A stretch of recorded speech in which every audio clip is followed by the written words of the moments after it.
So year 7, the second part of the lesson, as we have agreed, we're going to add these notes to our plant diagram. There is chlorophyll, so that is the chemical, the fifth word in there. Chlorophyll is in the chloroplasts in the leaves, okay? They're the little green parts inside the plant cell. It's the chloroplasts that contain the chemical chlorophyll. And what I'd like you to do is draw that little cell there. It's been magnified, and label the chlorophyll, the chemical inside the chloroplasts. Around your diagram, you can put in these extra words and the red box. Finally, we're going to watch one more video which will consolidate and put this all together for you. When we're back in school, you'll get the opportunity to perhaps have a look at these leaves under a microscope, which will be really fun. So write the red box and pause the video until you're finished writing. This is the video we're going to watch just now.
So year 7, we should have written that down.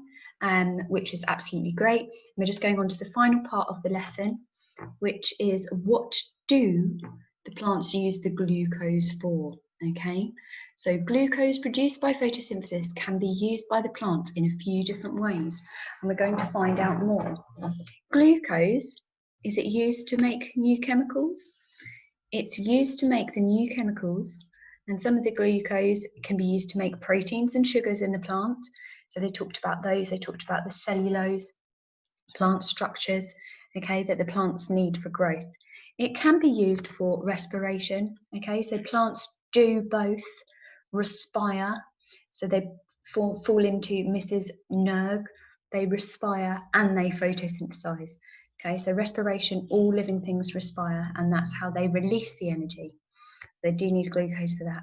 And also glucose is used in storage. Some really good parts of glucose storage are things like potatoes and edible starch stores, and that's how your foods are grown, and that's how we end up getting the glucose from the plants. Right, year 7, this is the final thing that we're going to do today. I want you to, this is your exit ticket, so fill in the missing words. Leaves help to make food for a plant. They contain a green substance called chlorophyll, okay? If you want to, it'd be a really good idea to write all of this down and fill in the missing words. If you are a very slow writer and are struggling, you could just write the missing words. The leaves take in a gas called, and you'd write that down. The roots take in another substance, okay, missing substance, and other substances from the ground. So it takes in this substance and nutrients. The chloroplasts change the water and carbon dioxide into the food that the plant needs. The food is a kind of sugar called, okay, you're going to fill in that missing word. And the whole process of making food is called, this is how plants make their own food. This is what the whole lesson has been about, starting with P. While this is happening, the leaves give off a gas called, and then just as a recap, there's the word equation just there. Okay, this is what I'd like you to do for your final task. So pause the video until your book reflects all of this hard work, with numbers 1, 2, 3, 4, and 5, and a word equation written. The words for the word equation you can use in the yellow part above, and the yellow part does also reflect the missing words in numbers 1 to 5. There's one additional word that you might need in your word equation, which is chlorophyll. Pause the video and finish this off.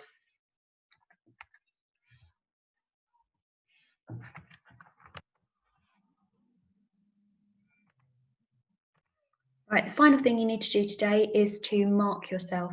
So the missing words are in this order just there.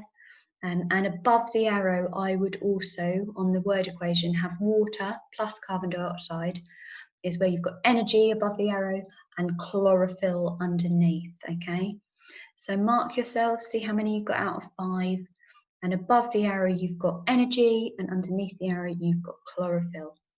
Well done for today's lesson, year 7. That was fantastic. Sorry it was across 2 parts.